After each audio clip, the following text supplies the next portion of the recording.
There we go. D2, yeah. There's a manual mode, so you pop the shifter over towards you, and you can do it on the fly. Okay.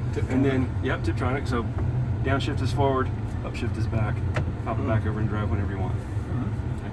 So we can get some real use out of engine braking by going to first, like at that very spot right there. Looks like they're on the brake, and that's maybe not the best thing for that spot. So And you got downhill descent in this. there's a hill descent control function. At the speeds we're traveling, we're not going to get a whole lot out of it. So that, over to you. That's neutral. Hold on. Up. Stop. So finger trigger. Finger trigger. Into drive. There we go. We're in drive. Okay. Over, straight across. Yep. And then forward one bump. First gear. You got There it. we go. So right hand turn, no brake. All right. I like the visibility and Yes. everything. Yes. So what kind of angle we get here? It's not going to be too severe. And then right back over into drive. Perfect. Okay.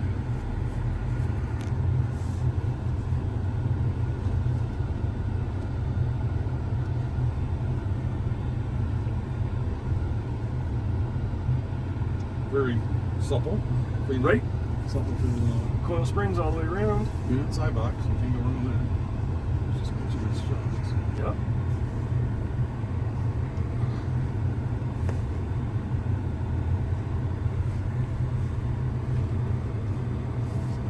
Let's get her TV. 15 degrees. What is their tip on this one? All right. So they actually have a number, but I'm going to ask you, if you're the engineer, if you're the person writing the owner's manual, how are you going to determine that number? Be different for everybody. Well, I would take a parked vehicle, stick a forklift underneath it, and lift it up until it tipped over. And I would go, oh, there's the number at which it tips over. Right. But what happens if there's a stiff wind from the east and you have a roof rack on it with a rooftop tent, or you got a low tire on the right? Right. So there's all sorts of variables that make it very difficult to come up with a specific number. Ride or high? You got it high. Let's give them a gap, but yeah, you can ride it high. Ride or high.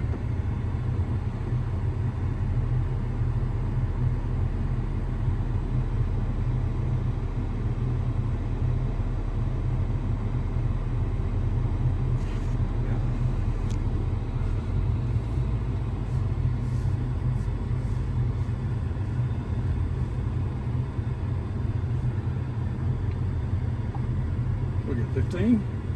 I saw 23. Oh, okay. It's more focused up front. I appreciate that. That's where you should be focused, yes. Yeah, a little. So we got a little wheel spin because we were unlocked in the rear. We lost our lock. Let's see. So, Let her. Come on, baby. There she goes. People want to load them up and.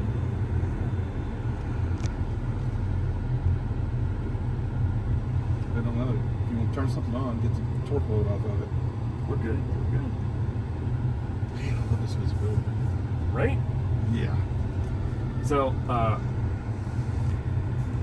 that is from people with some off-road experience. That's been one of the more common comments, is that the visibility is really good.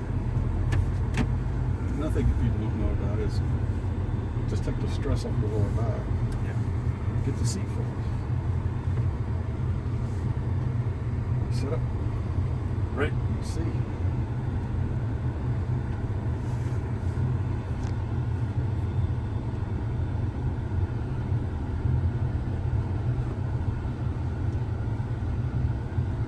So you used to look at here for your stuff, and it's there, but that's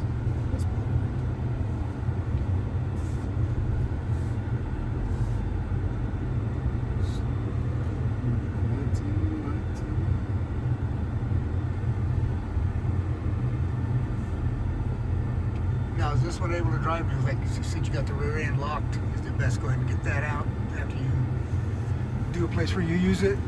So in general, yes, the surface that we're on is loose enough that Okay. even with it locked in the rear, it's not causing any drivability issues. Right. You might feel it sort of bind for a second every once in a while, but again, it's not hurting us in any way. Cool. If we were to be front locked, we'd have real challenge steering. Exactly. Yeah.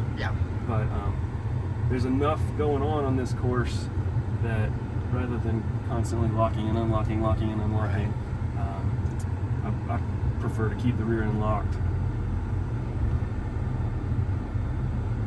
Yeah, so as we get through an obstacle, turn everything off. Yeah. It's just rear and tear. And tear on the trail too. Yeah. But Just be a little bit better. so that wheel's gonna be off the ground. Off the ground. A little cross axle. If Cross we were axle. unlocked, we would have struggled a little bit right there. Right. Have to get traction control to do its job.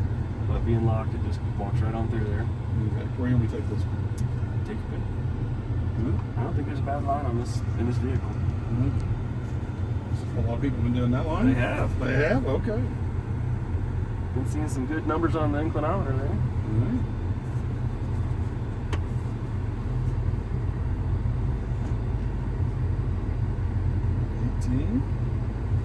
Oh, we got a wheel off the ground. That one should have come off the ground right about there, yeah. Yep. There, screw down. Ease on in. Missed the tree. Appreciate that. Mm-hmm.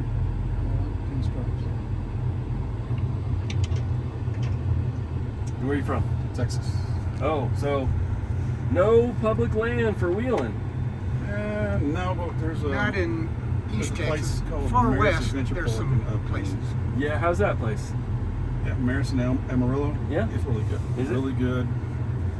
Owners, I know them. I've wheeled that place 15 times and stuff. Okay. Been through all of that canyon. So I just spent 2 months at the Hidden Falls Park. Oh, yeah. Oh, okay. Haven't been to that one yet. Well, it's a lot of dust and a lot of rocks. Mm-hmm. But I mean, that's pretty much What do Texas, right? what vehicles or just... I was doing a program for Land Rover there. Oh, okay. So that was all Defenders. All right. So we're going again or what? Yeah, let's do it again. Okay. Didn't know it was a double lap. Yeah, you get 2 laps, and that way you can sort of familiarize Right. yourself with it a little bit the first go round, and then we can start to...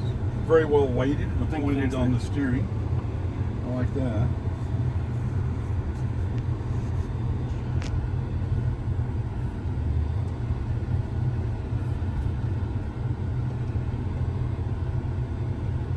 Have you seen Alucab, what they did to one of these? No. They cut a hole in the roof and put Alucab on top Did of they? it. Yeah. You gotta go look at that.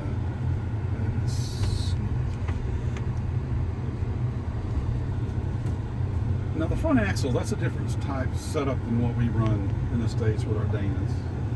So what kind of maintenance is on that So joint system? they did a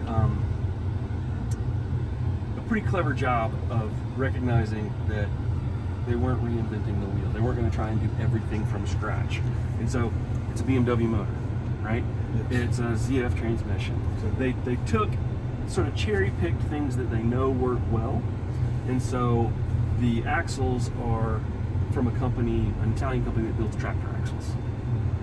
It's a really stout, very solid design.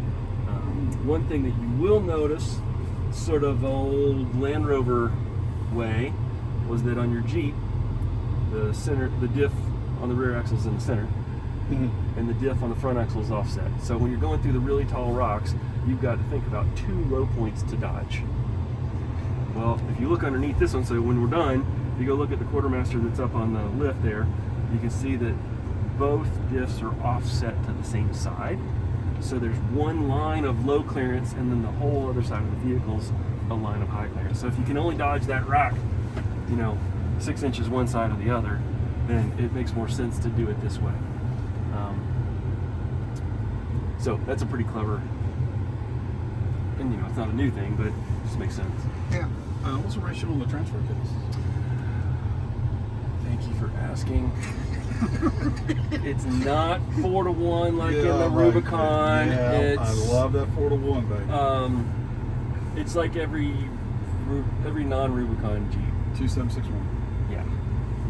And then the diffs are 411s.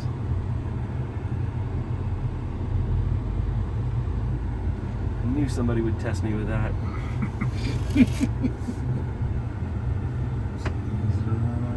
Yeah. Check the brake oil, make sure we're clear. We are clear.